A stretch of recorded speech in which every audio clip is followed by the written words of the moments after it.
The intensity that is kind of ratcheted up there in practice, how have you taken that role now as kind of the leader of the group? Is it kind of you and Ethan, and then are you guys the leader of that defensive end group now? Yeah, I'd say it would be me, Ethan, and Marcus Stripling. And as far as taking the intensity of it, it's definitely different, but it's good.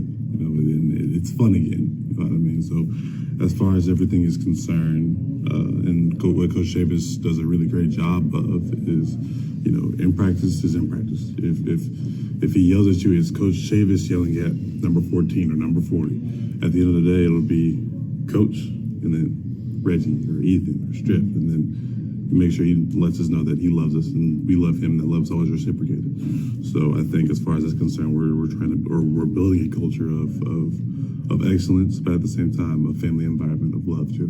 What's the fun part about it?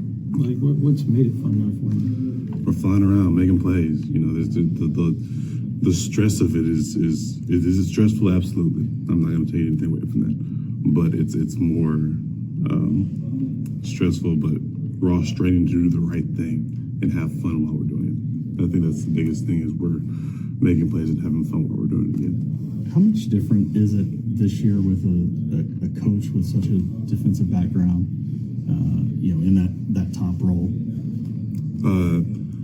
As far as that's concerned, it's completely different. It's with the previous coaches that we had an offensive mind. You saw how our offense was. Well, now we have someone who's been the gold standard for defense, who is our head guy. You know, you see how the defense is. So as far as that's concerned, it's different, but it's different in a good way. When you first found out he was coming, did your excitement level, bounce up because of that? Because of what you see the offense doing, under an elite offensive mind, and what you felt like this defense was capable of? Yeah, absolutely. Fun fact: just early in my recruitment, I wanted to go to Clemson and play for Coach V there. And obviously I ended up here, and now he ended up here, so it all just kind of worked out together. But it's like everybody's been saying he's transitioned really well into being a head coach for the first time. Yeah, absolutely. You couldn't tell that this was his first head coaching job. So he knows how to get us to listen. When he speaks, we do listen.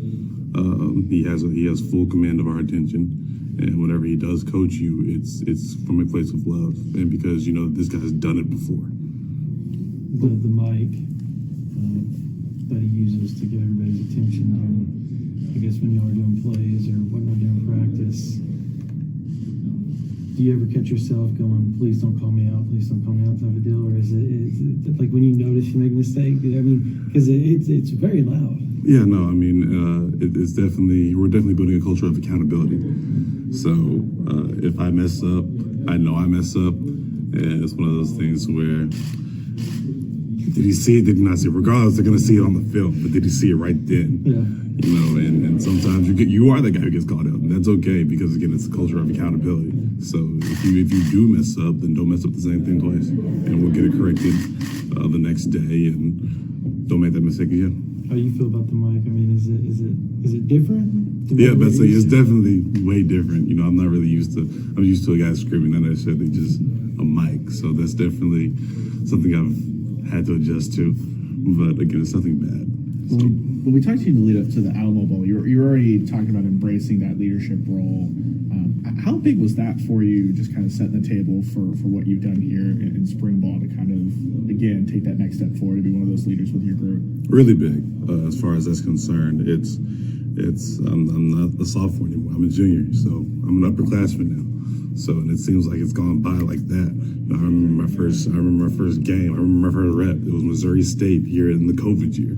So it definitely has gone by really quick, but it's definitely shown that I have matured, and we have guys around, or I have guys around me who have taken that next step into to be leaders, to come from maybe a role where they weren't playing as much to now they're the guys. Now we need them to be dudes. So it's definitely affected me in a positive way.